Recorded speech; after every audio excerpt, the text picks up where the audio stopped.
हाय दोस्तों, मैं पी कुमार चक्रवर्ती आप सबको चल रहा हूँ आज नेक्स्ट आगे चलने। ठीक है। अच्छा, कल हम लोगों ने पढ़ा क्या रखे थे, पहले उसको देख लेते हैं। तो कल जो हम लोगों ने पढ़ रखा था कि आवेश क्या होता है, आवेश कितने प्रकार का होता है। ठीक है। हाँ, तो क्या पढ़ रखे थे, आवेश क्या होता है, आवेश कितने प्रकार का होता है। फिर उसके बाद पढ़ रखे थे कि आवेश जो होता है ये क्यों उत्पन्न होता है, तो इलेक्ट्रॉनों के स्थानांतरण के कारण उत्पन्न होता है। आवेश क्यों उत्पन्न होता है, इलेक्ट्रॉनों के स्थानांतरण के कारण उत्पन्न होता है। तो अच्छा, फिर उसके बाद पढ़ रखे थे कि पदार्थ होते कितने प्रकार के हैं। तो पदार्थ 3 प्रकार के बांटे जाते हैं। कौन सा होता है, पहले चालक होता है, फिर उसके बाद फिर होता है अचालक, फिर उसके बाद अर्धचालक। ठीक, 2 चीजें हम लोगों ने पढ़ रखा था कि कौन कौन सा चालक, अचालक, अर्धचालक। ठीक है। तो फिर से एक बार देख लेते हैं ध्यान से। देखना ध्यान से।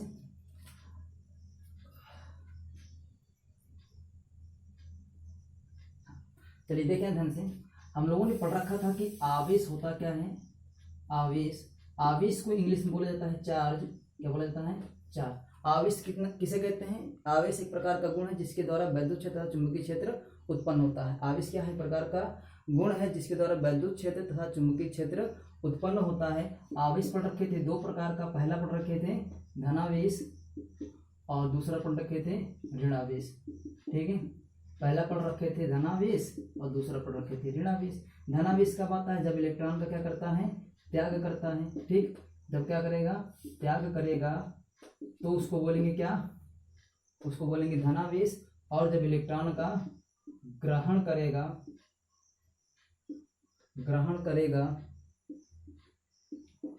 तो उस पदार्थ को बोलेंगे कि ऋणावेश आ गया है। ठीक, अगर ये त्याग करेगा तो इसमें इलेक्ट्रॉनों की क्या होगी, कमी होगी, और इसमें इलेक्ट्रॉनों की अधिकता होगी।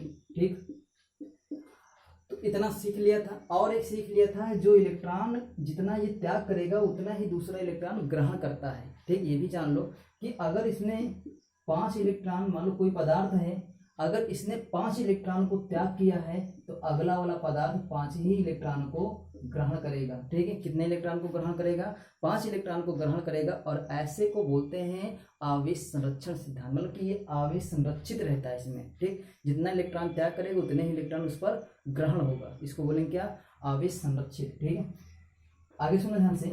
और पढ़ रखे थे क्वांटा सिद्धांत, मतलब कि क्वांटा सिद्धांत में ये पढ़ रखे थे, क्वांटा सिद्धांत नहीं पढ़ाया था पर उससे एक चीज सूत्र बताया था कि क्यों बराबर क्या होता है, क्यों बराबर होता है NE। क्या होता है, क्यों बराबर NE। और क्यों क्या होता है, आवेश होता है।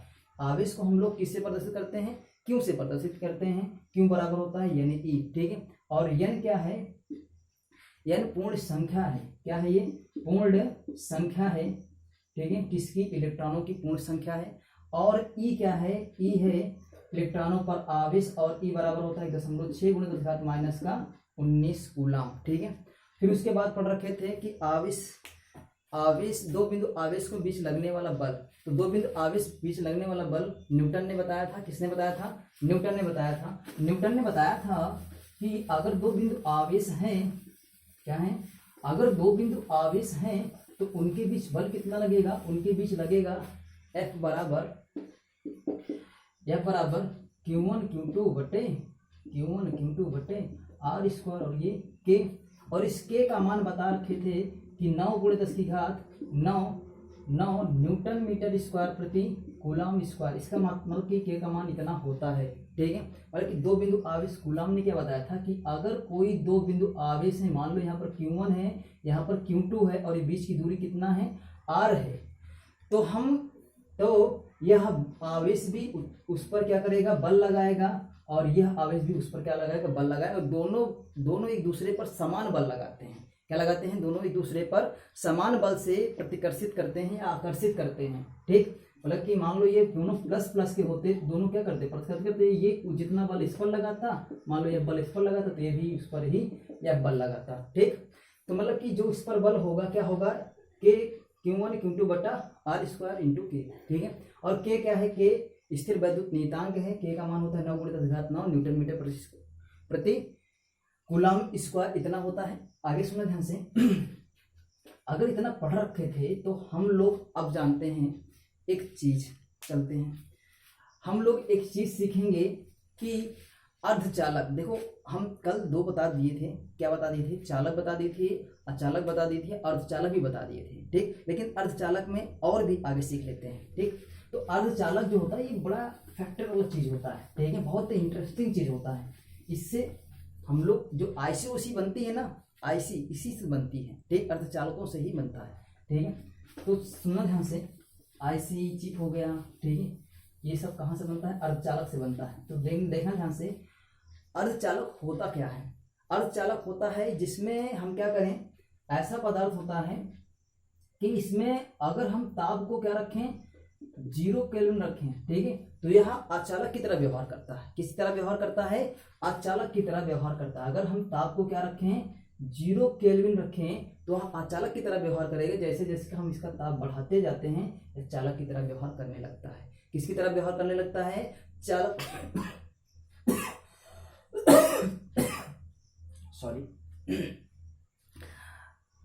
चालक की तरह व्यवहार करने लगता है, ठीक है। किसकी तरह व्यवहार करने लगता है, चालक की तरह व्यवहार करना मतलब कौन करता है, अर्धचालक।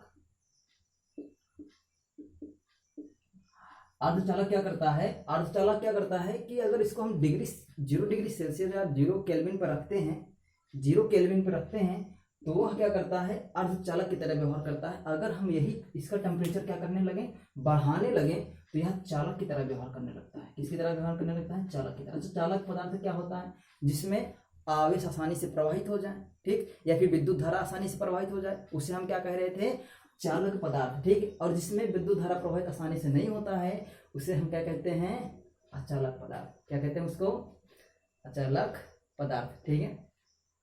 चलिए आगे देखना ध्यान से। अर्धचालक पढ़ रखे थे क्या, अच्छा, अचालक पढ़ रखे थे, उसमें क्या होता है, आवेश का प्रवाह आसानी से नहीं होता, या फिर विद्युत धारा का प्रवाह आसानी नहीं होता, ठीक है। अच्छा, चालक पदार्थ में एक चीज और पढ़ रखा था कि इसमें जो होता है मुक्त इलेक्ट्रॉन, कौन से इलेक्ट्रॉन, मुक्त इलेक्ट्रॉनों की संख्या बहुत ही ज्यादा होती है। क्या होती है, बहुत ज्यादा होती है, इसलिए क्या होता है, इसमें आवेश प्रवाह हो रहे थे, ठीक। अच्छा, अगर कोई अचालक पदार्थ है तो उसमें मुक्त इलेक्ट्रॉनों की संख्या नहीं होती है। क्या नहीं होती है, मुक्त इलेक्ट्रॉनों की संख्या नहीं होती। अर्धचालक कितने प्रकार के होते हैं, अर्धचालक होते हैं 2 प्रकार के। कितने प्रकार के, 2 प्रकार के होते हैं अर्धचालक। सुनो ध्यान से, अर्धचालक होते हैं कितने प्रकार के, 2 प्रकार के होता है। नैज अचालक पदार्थ, मतलब अर्धचालक पदार्थ कौन सा, नैज, या जिसको कहते हैं निज, ठीक है, निज या नैज, नैज अर्धचालक पदार्थ, अर्धचालक। और दूसरा होता है बाह्य, बाह्य अर्धचालक, ठीक। निज वाला जो होता है ये एकदम शुद्ध होता है, ठीक, मतलब कि ऐसे पदार्थ जो शुद्ध हो, ठीक है, ऐसे पदार्थ जिसमें कोई अशुद्धि ना हो, ऐसे पदार्थ को हम लोग बोलेंगे निज अर्धचालक। निज अर्धचालक क्या होता है, सुनो ध्यान से, जैसे जर्मेनियम, ठीक, सिलिकॉन, ये सब क्या होते हैं, ये सब होते हैं नैज, मतलब कि क्या होते हैं, नैज अर्धचालक होते हैं, जिसमें कोई अशुद्धियां नहीं होती हैं, ठीक, जिसमें कोई अशुद्धियां नहीं होती, जो एकदम प्योर होता है, वो कहलाते हैं नैज अर्धचालक, ठीक है। अच्छा, इसमें क्या होता है, मुक्त इलेक्ट्रॉनों की संख्या नहीं होती है, इसमें मुक्त इलेक्ट्रॉनों की संख्या नहीं होती है। अगर इन पदार्थों को हम देखो, ये जो सिलिकॉन होता है, ये सिलिकॉन जो होता है ना, केमिस्ट्री में पढ़ोगे तुम लोग, इसमें 4 बंध होते हैं। कितने बंध होते हैं, 4 बंध होते हैं, ठीक है। मतलब कि सिलिकॉन में कितने बंध होते हैं, टोटल 4 बंध होते हैं, ठीक। कितने बंध होते हैं, 4 बंध होते हैं। ऐसे बनता चला जाता है, ठीक, मतलब कि ऐसा ही बनेगा केमिस्ट्री में, देखोगे केमिस्ट्री में तुम लोग, ठीक है। तो इसमें कितने बंध होते हैं, 4 बंध होते हैं। अगर हम लोग इसका टेम्परेचर बढ़ा दें, क्या कर दें, टेम्परेचर जब बढ़ा दें, जब टेम्परेचर बढ़ा देते हैं ना, तो क्या होता है, जब टेम्परेचर बढ़ाते हैं तो जब टेम्परेचर इसमें हम बढ़ाएंगे तो क्या होगा कि जब टेम्परेचर बढ़ाएंगे तो इसमें से क्या होता है कि कोई एक बंध टूट जाता है, ठीक। जब टेम्परेचर बढ़ाते हैं ना, जो इनका बंध होता है, ये बंध टूटने लगता है। जब बंध टूटने लगता है तो मुक्त इलेक्ट्रॉनों की संख्या आ जाती है। जब मुक्त इलेक्ट्रॉनों की संख्या आ जाती है तो यही अर्धचालक पदार्थ क्या बन जाते हैं, चालक पदार्थ की तरह, चालक पदार्थ की तरह व्यवहार करने लगते हैं। ठीक, मतलब कि यही अर्धचालक पदार्थ क्या करने लगे, चालक पदार्थ की तरह व्यवहार करने लगेंगे। ठीक है, और ये बाह्य अर्धचालक क्या होता है, इसमें क्या होते हैं, अगर इसी अर्धचालक पदार्थ में थोड़ा अशुद्धियां मिला दें, क्या मिला दें, थोड़ा अशुद्धियां मिला देते हैं तो ये बन जाता है बाह्य अर्धचालक पदार्थ। क्या बन जाता है, बाह्य अर्धचालक पदार्थ। इसमें क्या कर देते हैं, अशुद्धि मिला देते हैं। क्या मिला देते हैं, थोड़ा से अशुद्धि मिला देते हैं। ठीक, अगर इसमें अशुद्धि मिला देंगे तो क्या हो जाएगा, ये बाह्य अर्धचालक। अगर ये शुद्ध रखेंगे तो कौन कहलाएगा, नैज अर्धचालक। ठीक, ये क्या है, शुद्ध और ये क्या है, अशुद्ध। ठीक है, मतलब कि ये शुद्ध है, ये अशुद्ध, अशुद्ध मिलाए तो नैज अर्धचालक। अब अशुद्धियां कौन सा मिलाएंगे, अशुद्धियां इसके जो 5 बंध बनाता है और जो 3 बंध बनाता है, ये कितना बनाता है, 4 बनाता है। तो इसके आगे वाले क्रम और इसके पीछे वाला, मतलब कि अगर हम इसका लिखना चाहें तो क्या होता है, सिलिकॉन किस में आता है, कार्बन वाले में आता है, कार्बन पदार्थ के वाले में। मतलब कि कैसी गीत सुनाऊं प्रभु, कैसी गीत सुनाऊं प्रभु, पीबी। ठीक है, ये वाले में क्या आते हैं, सिलिकॉन और जर्मेनियम आता है। ठीक, सिलिकॉन और जर्मेनियम इस वाले में आता है। तो इसके पहले वाला जो होता है ये 3 बंध बनाते हैं और ये 4 बंध बनाता है। इसके बाद वाला कौन बनाता है, 5 बंध बनाता है। ठीक, ऐसा बंध होता है, ये 3 बंध बनाता है, ये 4 बंध और ये 5 बंध। ठीक, अब अशुद्धियां अगर हम 5 बंध वाले को मिलाएंगे तो उस वाले को हम बोलेंगे, अब ये भी 2 प्रकार का होता है।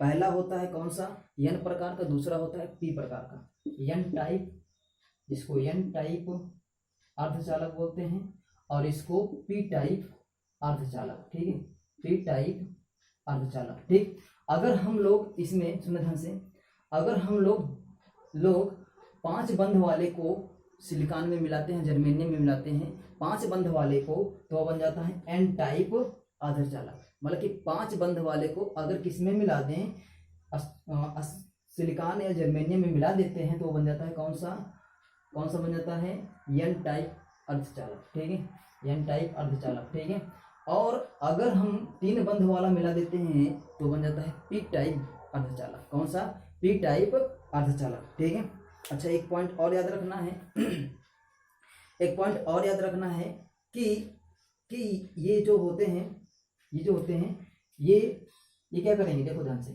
इनके पास 5 रहेगा। ठीक, कितना बंध रहेगा, मतलब कि 5 बंध बनाते हैं तो एक बंध क्या होता है, ज्यादा होता है, तो ये क्या करेगा, एक बंध इसको दे देता है, ये दाता बंध कहलाता है। ठीक है, कौन सा कहलाता है, ये अशुद्धियां दाता अशुद्धियां कहलाती हैं। ठीक, मिलाई गई अशुद्धियों को दाता कहते हैं। क्या कहते हैं, मिलाई गई अशुद्धियों को दाता कहते हैं। ठीक है, मतलब कि इसमें 5 होते हैं, इसमें 3 होता है, तो ये क्या करता है, ग्राही, मतलब इससे एक ले लेता है। ठीक, ये क्या करता है, ग्राही। ठीक है, ये ग्राही होता है। ठीक, अच्छा इसके बारे में पूरा डिटेल से, ठीक है, पूरा डिटेल से एक अलग से वीडियो बनाएंगे। ठीक है, हाँ ये थोड़ा से मतलब कि क्या चल रहा है कि एंट्रेंस एग्जाम तुम्हारा अच्छे से हो जाए, थोड़ा शॉर्ट में समझ लो ये क्या होती हैं। ठीक है, तो इसको आगे अच्छे से समझेंगे। ठीक है, इतना समझ लेते हैं, मतलब कि क्या होता है, अर्धचालक 2 प्रकार का होता है, नैज अर्धचालक, बाह्य अर्धचालक। अगर शुद्ध रहेगा तो उसको बोलेंगे नैज अर्धचालक, अगर इसमें अशुद्धियां हम मिला देंगे तो ये बोलेंगे बाह्य अर्धचालक। ठीक, बाह्य अर्धचालक 2 प्रकार का होता है, अगर हम 5 बंध वाले को मिलाएंगे तो एन टाइप का बनेगा, अगर 3 बंध वाले को मिलाएंगे तो ग्राही, मतलब कि क्या बनेगा, पी टाइप बनेगा अर्धचालक। ठीक, ये हो गए 2 प्रकार के अर्धचालक। ठीक है, अच्छा चलिए ये इतना समझ में आया। फिर उसके बाद तुम लोगों में आता है, फिर उसके बाद आता है क्या हाँ, क्या था, 2 बिंदु आवेशों के बीच लगने वाला बल। अच्छा उसको उदाहरण तो कल लिखा दिए थे ना कि अर्धचालक कौन सा होता है, चालक कौन सा होता है और अचालक कौन सा होता है। अर्धचालक देखो ध्यान से, मतलब कि चालक क्या होता है, चांदी, तांबा, एल्युमिनियम, लोहा, टंगस्टन, सोना आदि लगभग सभी धातुएं क्या होती हैं, चालक पदार्थ होते हैं। फिर उसके बाद अचालक क्या होता है, अचालक होता है जैसे प्लास्टिक, क्वार्ट्ज। ठीक है, प्लास्टिक, क्वार्ट्ज, लकड़ी, ट्रांसफार्मर, तेल, ठीक, सूखा घास, रबर, कागज, लकड़ी, ये सब क्या है, ये सब अचालक पदार्थ हैं। ठीक है, और अर्धचालक में कौन था, सिलिकॉन और जर्मेनियम। ठीक है, सिलिकॉन, जर्मेनियम, कार्बन, ये सब क्या है, ये सब क्या है, अचालक पदार्थ हैं। कौन से पदार्थ हैं ये, अचालक, मतलब कार्बन समूह के जो पदार्थ होते हैं वो अचालक पदार्थ कहलाते हैं। ठीक, ठीक है, चलिए इतना तो याद रख लेना है। ठीक है, फिर उसके बाद इतना अगर याद रख लिए तो इसमें का पहला टॉपिक खत्म हो जाता है। ठीक, इतना टॉपिक खत्म। ठीक है, अब इसके आ जाते हैं क्वेश्चंस। क्या आ जाते हैं इसके, क्वेश्चंस आ जाता है। तो क्वेश्चन हम लोग पहला देख लेते हैं क्वेश्चन। चलिए पहला क्वेश्चन देख लेते हैं, बोर्ड पे हम लिख देते हैं। हाँ चलिए देखिए हम ध्यान से क्वेश्चन। क्वेश्चन क्या है, आवेश प्लस Q1 कामा प्लस Q माइनस Q1 तथा प्लस Q2 एक सरल रेखा पर इस प्रकार स्थित है कि प्लस Q1 व प्लस माइनस Q1 की दूरी तथा माइनस Q1 व प्लस Q2 की दूरी समान है। प्लस Q1 पर कुल बल शून्य करने के लिए Q2 का परिणाम होगा। ठीक है, तो देखना 12 वाले तो आराम से कर लोगे। ठीक, 12 वालों देखो तुम लोगों को अच्छे से पढ़ा रखे हैं, लेकिन जो 10 में है वो ध्यान से देखेगा। ध्यान से ये देखेगा कि अगर कहाँ पर बल शून्य करने के लिए कह रहा कि प्लस Q1 पर बल शून्य कर दीजिए। चलो देखो बल अगर इस पर शून्य करने के लिए कह रहा है तो इस पर बल कितना लगेगा टोटल, तो देखो ध्यान से। देखो ये इससे इस पर क्या लगेगा, एक बल लगेगा। क्या लगेगा, इस पर बल लगेगा और इस पर बल कितना लगेगा, तो ध्यान से देखना इस पर बल कितना लगेगा। देखो ये Q1 मान लो, ये Q2 है, बीच की दूरी है, तो बल इस पर लगेगा। मान लो एक बल लगेगा, ये माइनस का ये प्लस का है। अगर ये माइनस का ये प्लस का है तो ये क्या करेगा, प्लस वाले को अपनी ओर आकर्षित करेगा। तो ये इधर भागने की कोशिश करेगा, इधर भागने की कोशिश करेगा, इधर। ठीक, क्या करती है, ये बुला रहा है इसको, तो ये इधर आने की कोशिश करेगा। जब इधर आने की कोशिश किया और ये प्लस है, ये प्लस है, तो एक दूसरे को प्रतिघर्षित करेंगे। मतलब ये वाला क्या करेगा, इधर प्रतिघर्षित करेगा। मान लो इसके द्वारा F1 लग रहा है, इसके द्वारा क्या मान लो F2 लग रहा है। कुल जो बल लग रहा है इस पर कितना लग रहा है, 0। टोटल बल कितना हो जा रहा है, मतलब कि परिणामी जो लग रहा है टोटल वो 0 के बराबर लग रहा है। FR जो लग रहा है ये कितने के बराबर लग रहा है, 0। किस पर, इस पर बल लग रहा है 0। अगर इस पर 0 लग रहा है तो F1 और देखो दिशा क्या है, एक दूसरे के विपरीत है, तो माइनस F2 बराबर क्या, 0। F1 माइनस F2 बराबर 0। अच्छा F1 का मान कितना होगा, तो F1 का मान देखो ध्यान से, इन दोनों के बीच ये वाला F1 लग रहा है, तो देखो ध्यान से, तो ये और यहाँ ये दोनों आवेश और इनके बीच की दूरी Q1 और ये माइनस का Q1 अपान बीच की दूरी R²। ठीक है, तो F1 का मान ये हो गया। इसका गुना करोगे क्या आएगा, माइनस का K माइनस का Q1 मतलब स्क्वायर हो जाएगा, ये Q1 स्क्वायर अपान R²। ठीक, अगर ये वाला हम देखेंगे तो R 2R हो जाएगा इसमें। ठीक है, देखो यहाँ से यहाँ तक के बीच की दूरी कितना हो जाएगा, 2R हो जाएगा। ठीक है, तो हम इसमें क्या कह सकते हैं कि अगर ये दो आवेश उनके बीच की दूरी, अगर ये वाला F2 निकालना चाहें तो F2 क्या होगा, ये वाला आवेश और ये वाला आवेश। ठीक, और बीच की दूरी के तो सब में बराबर रहेगा, तो ये वाला आवेश Q1 और ये वाला आवेश Q2 दोनों प्लस के हैं, दोनों प्लस के लगा दो। ठीक, अच्छा इसमें माइनस नहीं लगाना है, ध्यान रखना है, क्योंकि माइनस हमने दिशा ये ले लिया है। ठीक, माइनस की दिशा हमने टोटल ले लिया, तो माइनस लगाने की कोई जरूरत नहीं है, ध्यान रखना है। ठीक है, तो इसमें प्लस भी लगाने की जरूरत नहीं है। अब बीच की दूरी कितना है, देखो R टोटल, यहाँ देखो यहाँ ये बल लगा रहा है इस पर ना, तो ये R टोटल 2R, तो 2R का होल स्क्वायर। ठीक, अगर इसको सॉल्व करेंगे तो F2 बराबर हमें मिलेगा Q1 Q2 बटे टोटल 2R², मतलब कि 2 दूना 4R², 4R² हो जाएगा। अब देखो यहाँ पर F1 माइनस F2 है, तो इसको लिख सकते हैं F1 बराबर F2 लिख सकते हैं ना। तो F1 का मान कितना है, Q1 R² अपान R²। ठीक, और इधर क्या है, Q1 Q2 बटे 4R²। तो ये R² से R² कट गया, K से K कट गया, Q1 से Q1 कट गया, तो Q2 बराबर बचा क्या, देखो बचा ये है, देखें तो बचा क्या है, इसमें बचा है, देखो क्या क्यों बचा है, Q1 बचा है और इस तरफ बचा है Q2 बटे 4।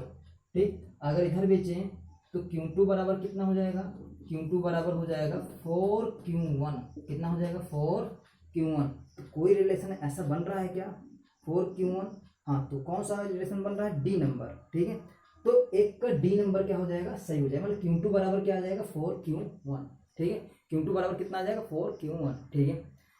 देखो ये सॉल्व करने के लिए तुम लोग 12 में जाके सकते सॉल्व कर सकते हैं। फिर सुन ध्यान से, अगर जिसको नहीं समझ में आया, अगर जिस बिंदु पर बल निकालना होता है ना, उस बल पर टोटल देखते हैं कितने आवेश हैं, उसके द्वारा हम बल निकालते हैं, ठीक।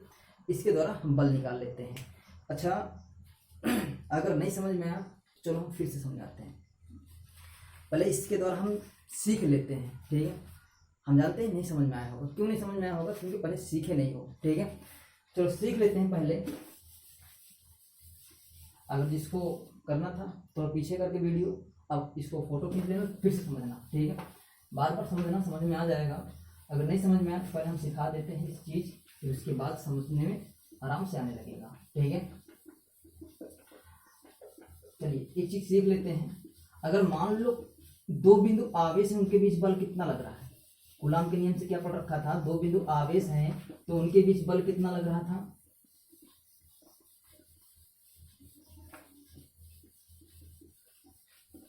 चलिए देखना ध्यान से। हाँ, अगर दो बिंदु आवेश है, यहाँ पर Q1, कूलाम के नियम से क्या पढ़ रखा था, Q1 Q2, और बीच की दूरी अगर R है, तो जो दो बिंदु आवेश के बीच लगने वाला जो बल होता है, ये बल होता है K Q1 Q2 बटा R²। अगर ये बल निकालना हो, दो आवेश रखा हो तो, ठीक। अगर यहीं पर तीन आवेश रखे हो, अच्छी स्थिति में, निरक्षीय स्थिति में, ठीक, किस स्थिति में, अच्छी स्थिति में, निरक्षीय स्थिति में, और किसी कोण पर निकालना हो, तो हम लोग इसके फॉर्मूले द्वारा हम देख रहे थे, ठीक है। 12 में जब पढ़ा रहे थे तो 12 वाले देखे थे, ठीक है। और जो 9 वाले मतलब कि 10 वाले हैं वो देख लें ध्यान से। क्या होता है, अगर दो बिंदु आवेश हो तो उनके बीच क्या होता है, बराबर K Q1 Q2 बटा R², ठीक है। अगर यहीं पर तीन बिंदु हो जाए, यहाँ पर मान लो, ठीक, यहाँ पर मान लो एक हो जाए Q3, ठीक, क्या हो जाए Q3 हो जाए। अब यहाँ से यहाँ तक की दूरी मान लो दे दे क्या तुम्हें, A दे दे, क्या दे दे, A दे दे। अब कहे कि बताओ A पर परिणामी कितना आएगा, या B पर इस पर परिणामी कितना है। मान लो यहाँ पर A है बिंदु, यहाँ पर मान लो B है, यहाँ पर मान लो C है।